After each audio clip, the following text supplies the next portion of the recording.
All right, what is going on, Chiefs Kingdom? Welcome back to the KC Sports Report. Michael Darcy, your host here as always, and today I have the pleasure to be joined by Ace Boogie. He is a Bengals fan who hosts the YouTube channel New Stripe City, and he also is a contributor over at Cincy Jungle, which is an SB Nation spinoff. So Ace, how are you doing today, my friend? I'm doing great, bro. Glad to finally be in the AFC Championship. I know that this is just business as usual for you guys. But glad to be here. Thank you for having me on and ready to talk about this matchup for sure. Well, I appreciate you joining me. And honestly, this is something that I don't know if Chiefs fans really want to hear coming out of my mouth, but I have a lot of respect for the Cincinnati Bengals. Like what you guys have been able to do in order to turn that franchise around from picking like first overall in 2019, getting the guy in Joe Burrow, who I think is already a stud. And you got Jamar Chase and just so many good offensive weapons. What you've been able to do in just 2 years is remarkable. I mean, you see the Lions, they haven't been able to do it in like their entire franchise's history. So, what is a Bengals fan's perspective coming into this game in the AFC Championship game at Arrowhead Stadium? What's that like for you, and how are you feeling about this game? I mean, for me, like it really starts like where you said we went and drafted Joe Burrow, we went and got Jamar Chase. And like honestly, like a lot of people question the Jamar Chase pick. Before it happened. I didn't question it after it happened. But before it happened, I was kind of part of the Penei Sewell train and stuff like that. I understood what the Bengals were trying to do. And I remember my partner on that show made a great kind of argument for that. And he's like, yeah, you can draft Penei Sewell, but if you want to be able to go at somebody like Pat Mahomes and the Chiefs, number one, you need elite level or elite potential level quarterback.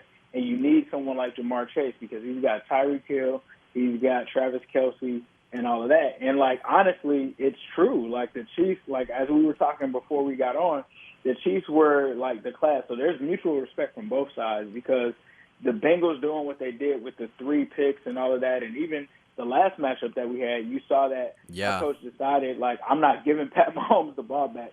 It's a lot of mutual respect, I think, on both sides. And honestly, it's just a game that I'm super excited for. And I think that coming into this one, I think we're both confident, right? The Chiefs have been there 4 times. The Bengals, we're really just confident just because of Joe Burrow and just the trajectory that he's on. And I don't know where that trajectory stops. And I think that this is the biggest test of them all, right? Like, you talk about the Raiders game, you talk about the Titans games. To me, honestly, I kind of expected to win those games just because of the quarterbacks and things like that, right? But when you talk about this game, having to go into Arrowhead and go through Pat Mahomes and the Chiefs, who are the class of the AFC, like that is the path that you have to go through to try to get to a Super Bowl, if not win it. And so I think right now, Bengals fans are confident, and they're hoping that the Bengals can go into there and do something, right? Like just do enough to try to somehow come out of here. Because I almost feel like, in a sense, and it's going to sound silly, right, because I'm a Bengals fan, but this feels more like a Super Bowl level type of game than the actual potential Super Bowl because it's the Chiefs. Like, so from that perspective, I think Bengals fans are coming into this somewhat confident, thinking that we have a chance. Not thinking that we're just going to automatically win it or if it's anything like that, but having that confidence and having someone like Joe Burrow enter this situation, you kind of feel confident just because this is a guy that did all of this stuff at LSU. He just went out last week, even after getting sacked 9 times, still pulling out the win in a clutch playoff victory. So Joe Burrow just gives the city of Cincinnati and our fan base just so much confidence. It was like, it's crazy because a lot of people are like, did you guys see this coming? Did I see this exactly coming? No. But did I have the faith that Joe Burrow could take over the AFC North? Yeah, sure I did. They thought that I was delusional when I was saying it because I knew if Joe Burrow was to come back and have all of these weapons and they were to fix certain parts of the roster, that we could hang with anybody. And that's the confidence that we have coming in is that, hey, we can hang with the Chiefs. And I said this a few weeks ago. I was like, all right, if we can actually win this Chiefs game and beat them, then I feel like we can beat anybody because the Chiefs, to me, are like the number 1 team in the NFL. Yeah. Whether you want to count the divisions or whatever. So for me, I just think that it's an opportunity where it's like this is the real test if you want to win a Super Bowl. You got to go through Pat Mahomes. Yeah, and you mentioned The previous matchup, we played each other in Week 17, a game in which the Bengals were able to get the better of the Chiefs on the road. They won that game 34-31 on a game-winning field goal. Honestly, it's really interesting because these two teams didn't meet that long ago. Like, it was less than a month. Right. So, with the Bills, it was like, okay, we played each other in Week 5, and both those teams were drastically different. So Right. I think both these teams are playing, obviously, their best football. But, you mentioned, like, oh, this game to me is almost bigger than the Super Bowl. Not overlooking the Bengals, but last week against the Bills, that's kind of how I felt. Because the Bills were the team that, really we had circled on our calendar because what they did to us in Week 5. And also, it's just the Bills, after coming off that game against the Patriots, where they dropped 47 points, it was just like, okay, if you could get past them, you've got a real good chance to go all the way. But I think what the Bengals do exceptionally well is you guys are so good at connecting the deep pass downfield. Like what Joe Burrow and Jamar Chase have, it's already one of the best QB wide receiver duos in the league. And this is coming from somebody who has Patrick Mahomes, who has Travis Kelce and Tyreek Hill. What they have is special. And the complementary weapons with T. Higgins and Tyler Boyd, it's really difficult to stop. And I'm not the only one that feels like this. I mean, our defensive coordinator called Joe Burrow like a young Tom Brady. So the respect is mutual. And I want to get your thoughts on this because you obviously probably watched the divisional round game between the Chiefs and the Bills. What are your thoughts about the Chiefs after they were able to somehow find a way to win that game when it did not look good whatsoever? I think it just proves that Pat Mahomes is just that guy. Like to me, as a Bengals fan looking at it, because I agreed with what Zach Taylor did in Week 17 against the Chiefs, because I was like, no, you don't give Pat Mahomes any kind of chance whatsoever. And I remember watching that game, and at first I was like, man, the Chiefs kind of scored too fast. There's too much time left. I said the same thing. I said the exact same thing. The Bills scored, and I'm like, there's still too much time left on the clock in this game. And, with Pat Mahomes, you just never want to give him that opportunity, especially when you have players like Tyreek Hill and just even looking at the Rams game, right? We saw these weird situations where people were able to come out here and do things, and you just knew that when the Chiefs got it in overtime, that game was over because it's Pat Mahomes. So I think watching that game, you just get excited because from my perspective, we didn't get to actually play the Bills this year. So I actually kind of wanted to see what that would have been like because we didn't play them. But I just kind of felt like, man, just like everybody else, and I think everybody started talking about it, and I actually was talking about this in the preseason, the AFC is going to be insane for the next 5 to 10 years, bro. Like, with all of the talent at quarterback, you got Josh Allen, you have Pat Mahomes, you have Joe Burrow, you have Justin Herbert, who's not even at the dance right now. You got Lamar Jackson, who's sitting at home from the dance right now. You got all of these talented quarterbacks, and they're all just going to be going at it, bro. And, honestly, before when I looked at the path, I was like, man, I'll take the 4th seed path. If I have to play Derek Carr and Ryan Tannehill and the Bills and the Chiefs are on a collision course together, I was like, I'd rather do that than have to go through the gauntlet of what they went through over there in the AFC. So I thought that it was an amazing game. I don't think that it was one of those games where it's going to be hard to top that one because it was just so much scoring and craziness, bro. And that's on top of a weekend where there was scoring and craziness in the other games. But I felt like that just took it to a whole other level. Yeah. And so I'm hoping that this game lives up to the hype. I think that this game can live up to that hype. I don't know if it'll be, as exciting with lead changes late like that one was. But I do feel like this one could potentially pack a big punch like that one as well, because I think just the offenses, the quarterbacks, it's their world, and we're just living in it, bro. Yeah, and honestly, you mentioned it. The AFC is going to be so good for the next decade, and honestly, it's going to be like a gauntlet. Like, who can come out of it? Is it going to be Joe Burrow? Is it going to be Patrick Mahomes? And there could be like an 18-year-old kid right now that could be the next up-and-coming star. Like, we don't know. Like, there's so many good young quarterbacks in the AFC, and really that could be in the AFC in the next few years. And I don't really see the same in the NFC side of things. But, getting back to this game, in the first matchup between the Chiefs and the Bengals, I thought the Chiefs did a pretty good job of moving the ball against your defense. But we kind of saw a wall. Like the Chiefs hit a wall really in the second half, and they only touched the ball 3 times. And I give a lot of credit to your defense. I think our play calling got a little bit stagnant too.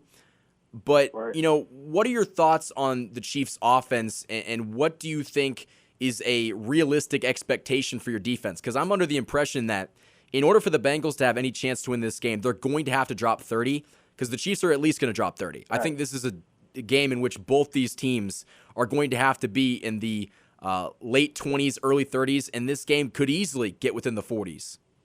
Yeah, I think you're right when it comes to that. I think when it comes to the Kansas City Chiefs, what you essentially have to do is slow down, because you're not stopping him and you're not shutting him down. You have to slow down Travis Kelce and you have to slow down Tyreek Hill, right?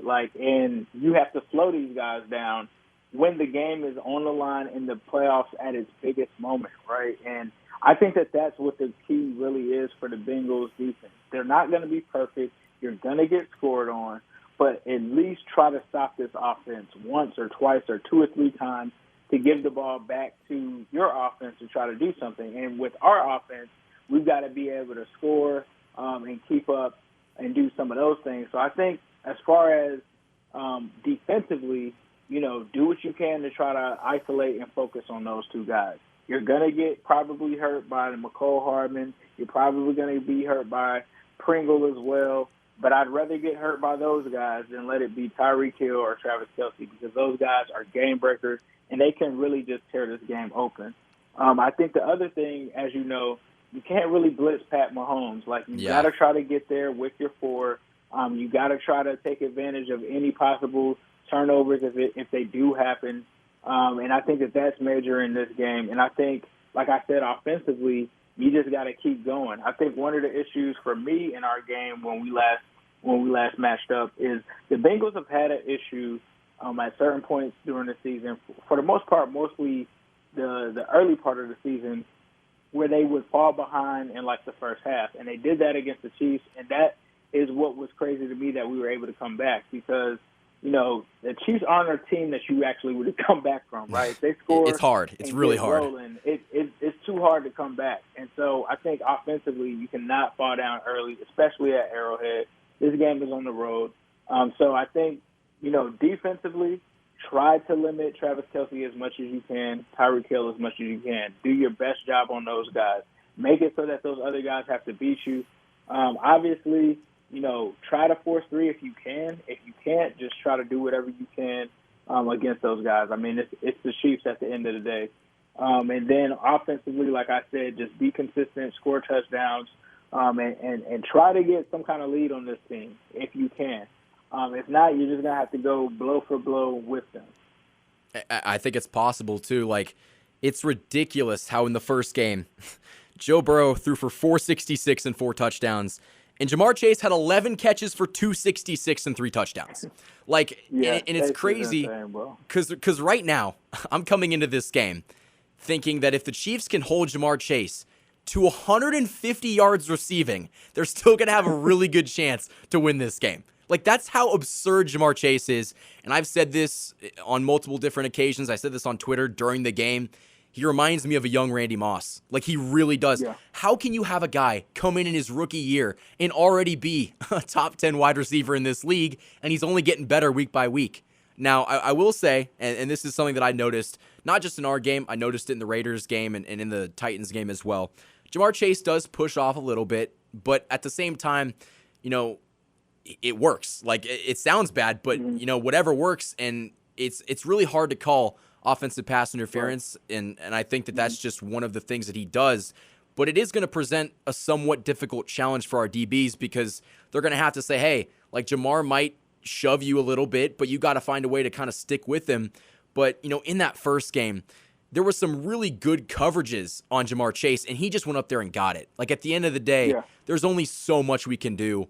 But I'm of the opinion that if you can hold Jamar Chase to 150 yards, although that might sound like a lot, you're going to have a really good chance to win this game. And honestly, this is my biggest concern with the Bengals. I think your team is fantastic. I think your offense is fantastic. I think your defense is much better than what a lot of people think. But the area of concern for me is the offensive line. Joe Burrow got sacked 9 times last week, and I don't think he could get sacked 9 times against the Chiefs and win. Like, it took a game-winning field goal from Evan McPherson to escape the Titans, and, Ryan Tannehill threw 3 interceptions. Now, that's possible for Patrick Mahomes to do. I mean, we saw it this year, but right now... Yeah, that's not happening. Yeah, right now, I was going to say, right now he's playing at a really high level, and I think that if they are going to go back and forth, we are going to have to see Joe Burrow get some time back there. And so what is your confidence level in your offensive line, and do you think that it can withstand the Chiefs' pass rush? So I think a couple things there. So, like, we had the game against the Raiders, and, that was one where you were going against Max Crosby and some things that they did there. And I think the issue, the thing that's in the Chiefs' favor, I think, is that the issues on the line are really at the right guard, and I'm not even going to say right tackle. I guess you could say right tackle. It's pretty much the right side of the line, right? But I saw some things last week where even Jonah Williams, a guy who's been really good for us, really solid for us on the left side, and Quentin Spain even had some issues last week. I think a lot of people are somewhat underselling how good the Titans' defensive front was. That's fair. And is. That's fair. So, and I even did it as well because, I only thought about Jeffrey Simmons and I only thought about Harold Landry, and Danico Archery, really taught me some things in that game. And they really have, 4 consistent guys. Now, with that being said, Chris Jones is still going to present a problem because he's going to be matched up against Hakeem Adeniji, who is a guy that essentially is really supposed to be a tackle. He actually went to Kansas, too, by the way. Yes, he did go to Kansas. You're right about that. We picked him, I believe, in the 5th or 6th round last year. The guy came into, I believe, training camp, had an injury that was really supposed to keep him out of this entire season. Ends up coming back, I think, about 3 or 4 weeks ago and just thrown in at guard after Jackson Carman, the rookie that we had, just was not consistent there. And so they put Hakeem Adeniji in there, but he's not really a legit option for us at right guard as of his play recently. So he struggled really with a lot of those stunts and things like that. And so when it comes down to it, my confidence level in the offensive line, I am confident in Jonah Williams. I am confident in Quentin Spain. Trey Hopkins is usually I'm more confident in him, but he's coming off of an ACL injury, and his play has been kind of up and down. But I'm definitely more confident in him than I would be in the right side of the line with Adeniji. And then you also have Isaiah Prince, who honestly probably wasn't even supposed to be on the roster that most people really thought. And he was filling in for Riley Reef, who got injured about 6 weeks ago, who was really one of the big signings for the Bengals to kind of stabilize that right side. And ever since they've lost him, it just has seemed to be a domino effect over there on the right side. So I think obviously the Bengals are going to pay attention to Chris Jones, but I don't think that it's going to be a situation, especially with this coaching staff and the adjustments that they will make to ensure that they make sure that Joe isn't just sacked 9 times. I think that you're going to see less of that, but they're still going to get pressure. Don't get me wrong. It wouldn't surprise me if you guys in this game with 3 or 4 sacks, that could happen. It just cannot be 9, like we just saw last week. It just cannot be on 3rd down, guys just sending free runners and them not knowing where to pick them up from. It's just got to be a better game plan. And we've seen that at times like this season because the Bengals have had to go through a real gauntlet of any edge rusher or defensive tackle that you can think that's a top guy in the league. They've literally had to see every one of them. And there's certain things that they did, just as simple things as bringing C.J. Uzomah back in the backfield with Mixon, next to Joe just to make sure nobody gets in there. So we've seen them, this coaching staff, do things to adjust to that. And they're going to have to do that in this game because you would be a fool to think that Kansas City did not turn the tape on and look at what Tennessee was doing and think about implementing some of that same stuff in this game. Yeah, and honestly, Spags, our defensive coordinator, he loves to blitz. Now, in the first game, he decided to all-out blitz on 3rd and 27. I will never understand that play call. But I think, watching that Titans game, I was rooting really hard for the Bengals. I saw Joe Burrow get hit a lot, and honestly, some of it was on his offensive line, but he also just took some really bad sacks where he just... Some of it is on him. Yeah. Some of it is on Joe. A lot of people don't say it, and I'm glad that you said that because Bengals fans that have watched it actually know that. So there's there's sometimes where Joe has a bad tendency to hold on to the ball longer than he should instead of throwing it away. And sometimes he's like looking for Chase to break open and stuff like that, but sometimes it's to his detriment. So I'm glad that you brought that up because we talk about that a lot. Like there's been times where it's been like 2 or 3 of the sacks that we've seen in like big games have been from Joe doing that. Yeah, and the big one that's coming to my mind is he had a play where I think he got sacked at like almost the 50-yard line, and they had to punt even though they could have just almost took a knee there and then just kicked a field goal, and they would have been ahead. Field goal. Yeah, so that was a big-time sack, and honestly, I think Joe Burrow is going to do a better job of getting the ball out this game, but what really kind of makes me confident as a Chiefs fan, I think our pass rush will do okay. I think our corners, they've got to learn at least something from that first matchup. I don't think that Jamar Chase is going to get a lot of one-on-one opportunities. And I know you guys have some great weapons in T. Higgins and Tyler Boyd, but your mindset was we just don't want to see Travis Kelce and Tyreek Hill beat us. We don't want to see Jamar Chase beat us. That's kind of where we're at right now. And, I didn't even mention C.J. Uzomah. He's a tight end, and he's looked pretty good this year, kind of having a breakout role.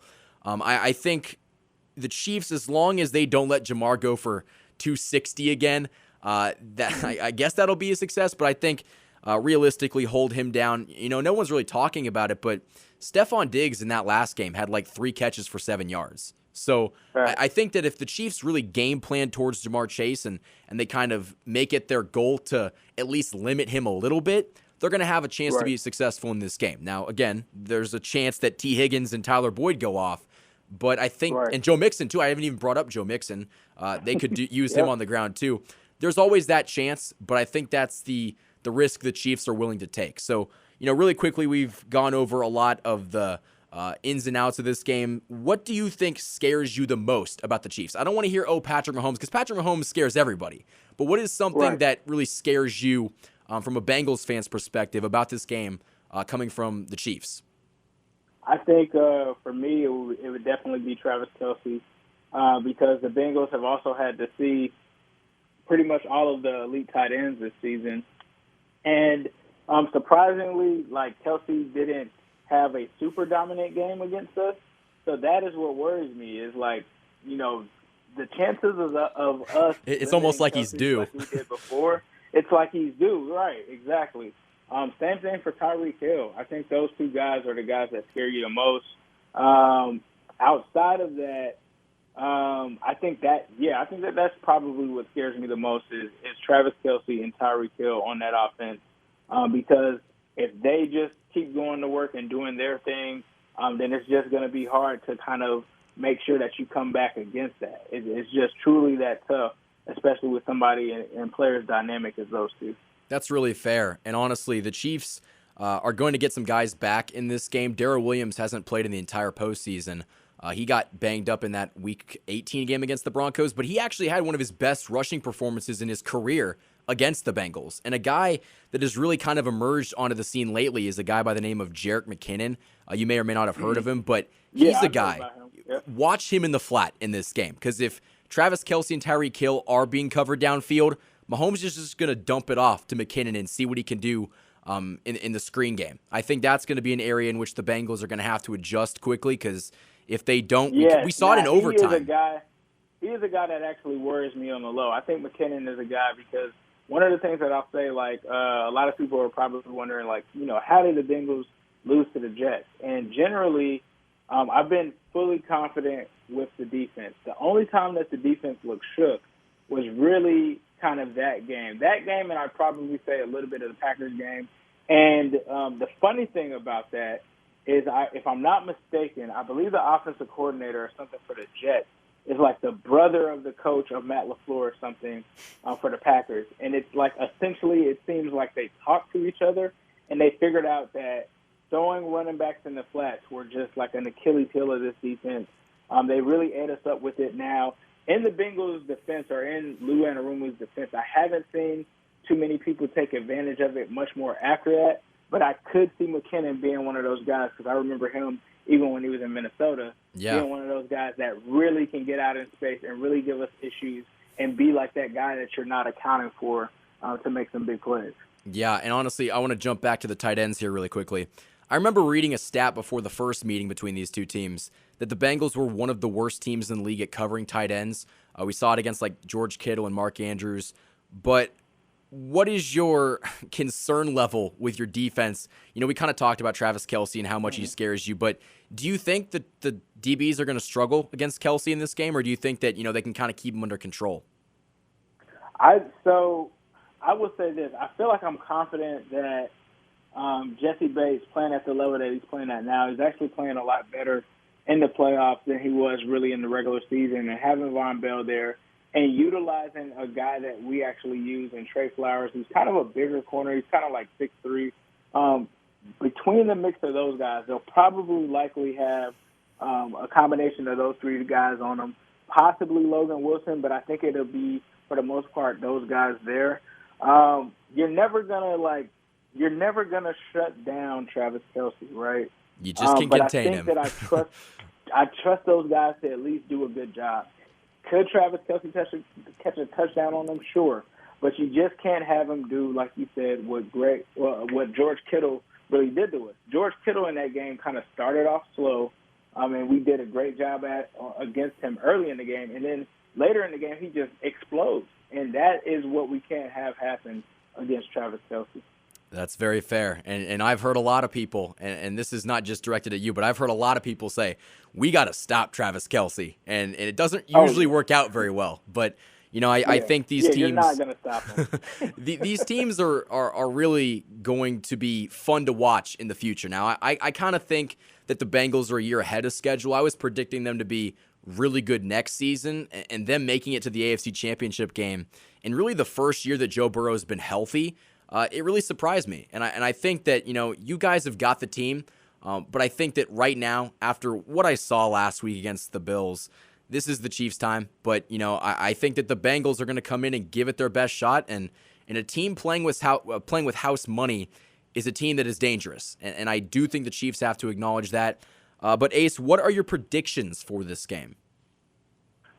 Man, I think a lot of people are going to really think Jamar Chase is the guy that goes off. I still think that Jamar Chase probably finishes this game with 100 yards, but I think the X factor for the Bengals is T. Higgins. Like, T. Higgins, really? Okay, to me, is the guy that wrecks the entire game plan if a team decides to double Jamar Chase. And I just think back to, like, the Ravens when they played Jamar Chase the second time and they were more concentrated on him, and T was the guy that went off. He's going to have to be the guy that makes the big plays for the Bengals to have a chance in this game. And I think it's tough to go against the Chiefs, but like I said, with Joe Burrow right now, I think he's on a mission. And I think one of the things that fuels this team is people that kind of doubt them in any kind of situation. They were doubted against the Titans. They were doubted against the Raiders, not really as much. But I think Joe Burrow just really wants to make a statement, and he's a guy that really likes to rise to the occasion on the big stage. And I think that the Bengals will somehow pull off the upset over the Chiefs. I think that somehow they go into Arrowhead and end up winning by 3. Okay. Game-winning field goal? Game-winning field goal, Evan McPherson.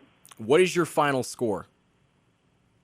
I think it's 38-35, bro. Okay. There's going to be a lot of points. It's got to be a game that is in the high 30s. It just has to be. If the Bengals want to have any shot to win this game, it's going to have to be any shot. If we don't, then it's over. If we don't, then we're going to get boat raced if we don't put up 30. You can't go into Arrowhead against this team and not play your A game. Yeah, and I will say we have something in common.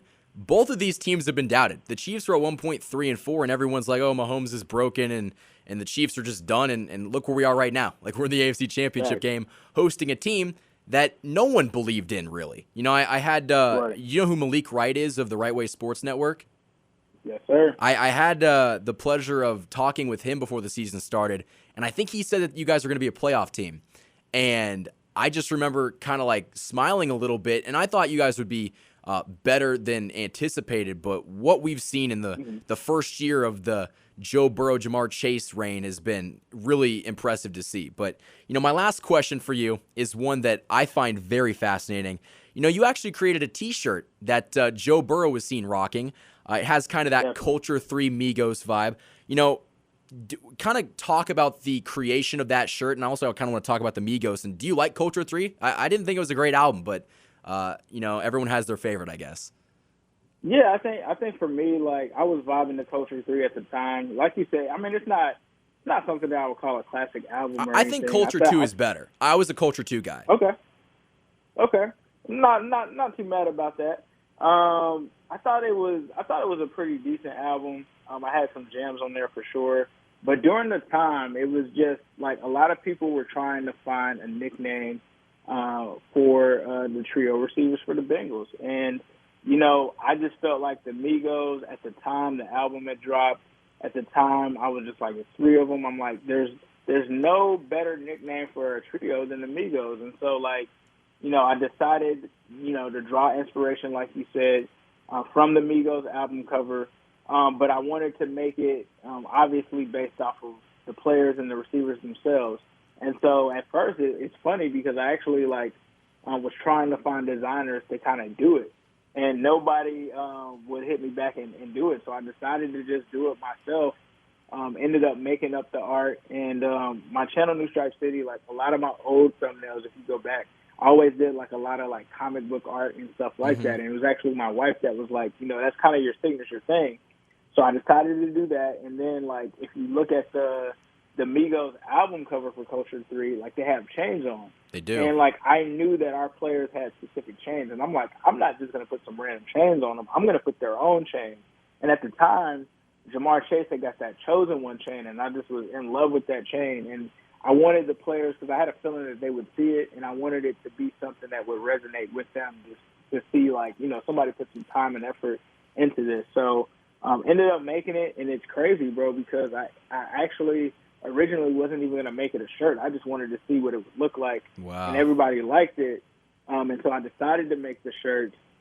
And then I actually sent them to Joe Burrow and all three of the wide receivers, like, in June. So, like, I had no idea how they were going to feel about it, especially with me, like, using their faces and stuff like that at the beginning. And the first person that actually posted it was Chase. Like, Chase had, like, tagged me and thanked me for the gift, but he didn't put it on. And so I was like, well, maybe he's just being nice or whatever. Cool. I got a couple of sales off of that. And then, like, it really wasn't until, like, literally after that, I heard nothing. Like, this is back in June.